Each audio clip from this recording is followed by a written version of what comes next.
हरे कृष्णा। तो आज हम पहले अध्याय का आखिरी श्लोक डिस्कस करेंगे। बहुत रहस्य सुलझेंगे इस श्लोक के तात्पर्य के द्वारा। खासकर इस 45वें और 46वें श्लोक में श्रील प्रभुपाद के तात्पर्य देखा जाए तो बहुत कंफ्यूजिंग भी हैं अगर कोई सही से पढ़े तो अभी हम उस पर नज़र डालेंगे। तो ये श्लोक है, एवं उक्त्वा अर्जुनः संख्ये रथोपस्थ उपाविशत् विसृज्य सशरम चापम शोक संविघ्न मानसः। संजय कह रहे अब अर्जुन की सिचुएशन बताते हुए धृतराष्ट्र को, और संजय कह रहे हैं कि एवं उक्त्वा अर्जुनः, कि इस तरह से, उक्त्वा मतलब कहकर, अर्जुन संख्ये मतलब युद्ध में, रथोपस्थ उपाविशत, रथ पर दोबारा से रथ के आसन पर बैठ गया।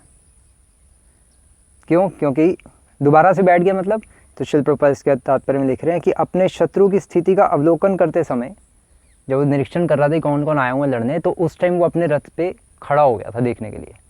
लेकिन अब संजय कह रहा है कि अब वो दोबारा से बैठ गया। पहले तो उसने कहा कि हाँ मैं मुझे किस से लड़ना देखूं, लेकिन जब उसकी हवा निकल गई सबको देख के, तो फिर उसकी दोबारा से टाई फिश हो गई, वो बैठ गया। विसृज्य सशरम चापम, और फिर संजय कह रहे हैं कि चापम मतलब धनुष, सशरम शरम मतलब शरशय्या कहते हैं ना, तो तीरों को, बाणों को शर कहते हैं। तो धनुष शरों के समेत, बाणों के समेत, विसृज्य उसने त्याग दिया, एक और रख दिया। एक तरफ तो उसने कसम खाई थी कि मैं कभी गांडी रखूंगा नहीं, लेकिन यहाँ उसने रख दिया, बहुत बड़ी बात हो गई।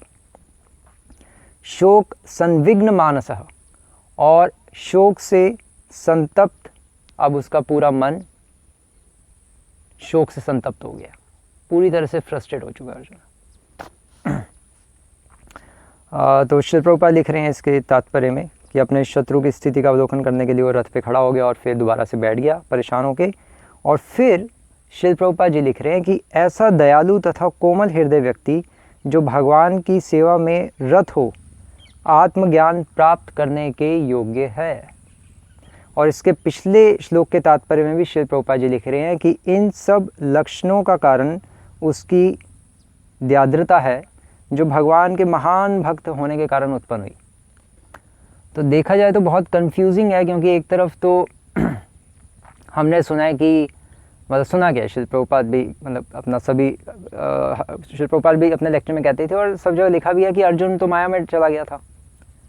अर्जुन को भगवान ने माया में डाला ताकि अर्जुन एक सामान्य व्यक्ति की तरह प्रश्न पूछे और उससे कलयुग के आने वाले लोगों का हित हो, ताकि भगवान गीता बोल सके। एक तरफ तो हम यही सुनते आए हैं कि अर्जुन माया में चला गया, दूसरी तरफ श्री प्रभुपाद जी बार बार लिख रहे हैं कि भगवान का महान भक्त होने के कारण वो अपने रिश्तेदारों पर दया दिखा रहा है। तो या तो वो महान भक्त है, अगर महान भक्त है तो फिर माया में एक तरफ, और दूसरी तरफ हम कह रहे हैं कि वो माया में चला गया, तभी तो गीता बोल पाएंगे भगवान। और फिर माया में चला गया तो फिर प्रभुपाद जी बार बार ये क्यों लिख रहे हैं कि वो महान भक्त है अभी भी, और इसलिए उसमें जो दया का गुण आ रहा है अपने रिश्तेदारों को देखकर, वो महान भक्त होने के कारण आ रहा है। तो अगर दया का गुण महान भक्त होने के कारण आ रहा है, तो फिर उसको लड़ने के लिए क्यों मनवाना, क्यों भगवान पीछे पड़े हुए थे कि लड़ो। जब दया ही सर्वश्रेष्ठ थी, जैसा कि श्री प्रभुपाद भी लिख रहे हैं, तो फिर क्यों खून खराबा करवाने के लिए भगवान आतुर थे। ये प्रश्न तो उठता ही है। इस प्रश्न का उत्तर भी हम थोड़ा पहले भी डिस्कस कर चुके हैं, लेकिन आज और थोड़ा इस पर हम बारीकी से नज़र डालेंगे। तो उसका कारण ये है कि मतलब एक्चुअली यहाँ अर्जुन के दैवी गुण प्रकट हो रहे हैं, जो श्री प्रभुपाद लिख रहे हैं कि अर्जुन क्योंकि भगवान का भक्त है, इसलिए उसमें दया का गुण है। मतलब दैवी गुण अभी भी अर्जुन में विद्यमान कैसे हैं, प्रश्न ये उठता है। एक तरफ तो माया में चला गया और फिर अभी भी उसमें दैवी गुण, अभी भी वो भक्त है, जैसे कि श्री प्रभुपाद लिख रहे हैं। तो दोनों चीज़ें कैसे चल रही हैं, बहुत कॉन्ट्राडिक्टरी है। वो डिवोटी अभी भी है, फिर माया में भी चला गया। तो बहुत कंफ्यूजिंग है। अर्जुन कुछ कह रहा है, प्रभुपाद जी कुछ कह रहे हैं। प्रभुपाद जी कह रहे हैं नहीं अभी भी वो भक्त है। अर्जुन कह रहा है कि मुझे कुछ समझ नहीं आ रहा क्या करूं, बिल्कुल फ्रस्ट्रेट हो चुका है एक सांसारिक व्यक्ति की तरह। तो अब क्वेश्चन है कि अर्जुन में दैवी गुण अभी भी विद्यमान कैसे हैं, पॉइंट ये। तो उसका आंसर हम ऐसे ही समझ सकते हैं श्रील प्रभुपाद के तात्पर्य को, कि अर्जुन को एक्चुअली योग माया में भगवान ने जो डिवोटीज़ होते हैं उनको, वो हमेशा भगवान की योग माया की शक्ति के अंडर में ही होते हैं। वो कभी भी महामाया के अंडर में नहीं जाते, जो प्योर डिवोटीज़ होते हैं, जैसे अर्जुन और अन्य पांडवगण थे। तो अर्जुन को भगवान ने महामाया के अंडर में नहीं डाला, महामाया में कभी नहीं डाला अर्जुन को। अर्जुन को भगवान ने अपनी, वो योग माया में ही था और योग माया को ही दोबारा से यूज़ करके उसको भगवान ने सब कुछ भुला दिया, ताकि सब कुछ, मतलब योग माया से सब कुछ तो नहीं भूला वो, क्योंकि योग माया काम कर रही है। अगर महामाया काम कर रही होती तो सब कुछ भूल जाता, सब कुछ नहीं भूला।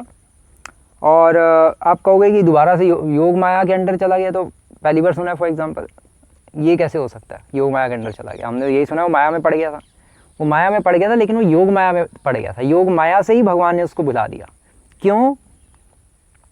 उदाहरण के तौर पे जैसे फॉर एग्जांपल जब चैतन्य महाप्रभु नवद्वीप में अपनी लीलाएं कर रहे थे पुरी जाने से पहले, और जब चैतन्य महाप्रभु ने अभी दीक्षा भी नहीं ली थी ईश्वरपुरी से, तो चैतन्य महाप्रभु एक साधारण टीचर की तरह अपनी पाठशाला खोल के स्टूडेंट्स को पढ़ाते थे, और किसी को पता नहीं लगा कि ये भगवान है।